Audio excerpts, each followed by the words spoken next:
So shedding, the 3 points, like I said, separation is number one. We have to be able to separate from the blocker in order to get off of him. So speed to lock out, and then we want to go low and away. So like in this picture here, you can see this guy, he's got good leverage, he's got good hands, and then he's going to take this guy down and away when it's time to shed him.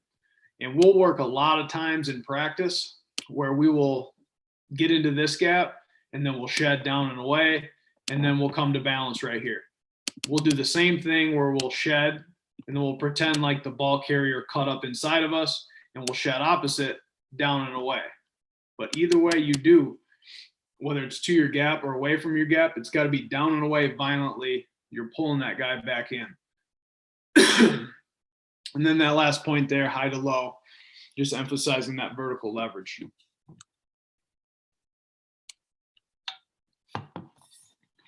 A couple examples here are buck. Seeing the blocker come around. And this is one point that I'll make too. This guy here was about 250 pounds. He was really sturdy. He was able to just punch blockers with his hands like this and take them on.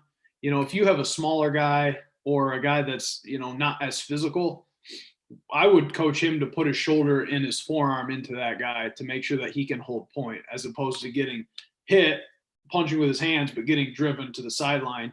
That doesn't really do you any good. So this guy, I mean, he had really good strength and size that he could do this. But if you've got smaller guys or, you know, less physical guys, you may want to just put a shoulder and a forearm into them.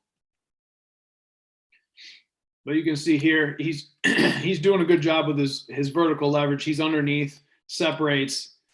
I mean, that's really good. Boom, separate, locks him out, and now he can shed off and make a tackle on the ball. This really isn't his play to make. He's the edge of the defense right now, but this is what we teach him all the time. Once you see that ball declare inside of you, then you can shed off and get in on the play. We want you to be there. Okay, the other option, and this is more for the bucks than the mics, but would be to steer. So I also heard these talking points from Ohio State and Al Washington when he was there, but throwing that lead hand in hard first. So in this picture here, the ball's headed this direction. So lead hand's right here. We're throwing that thing in first. Second hand's in down here. And then if you picture it, you're just turning a wheel. So this guy's taking his left and he's going long with the left and he's pulling back with the right. So it's just like he's turning the wheel.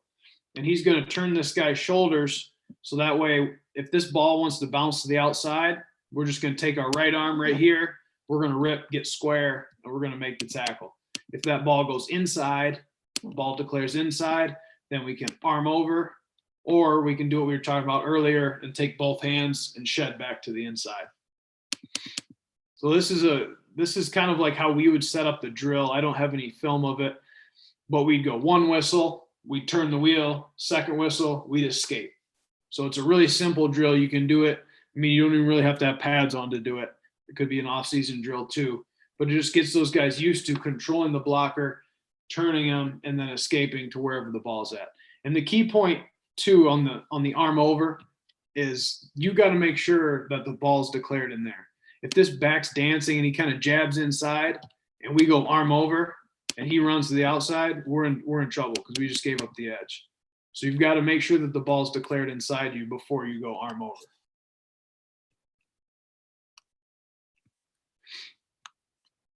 All right, so watching the guy right here, our buck. Okay, so he's turned that guy's shoulders while he's kept himself fairly square, which is what we want. If this ball pops out, we're going to be able to rip that arm and make the tackle. If the ball hits up inside, we can get in on the tackle late. Okay, so the ball ends up popping out all the way to the edge. We're able to get inside on that tackle and help finish it on an assist.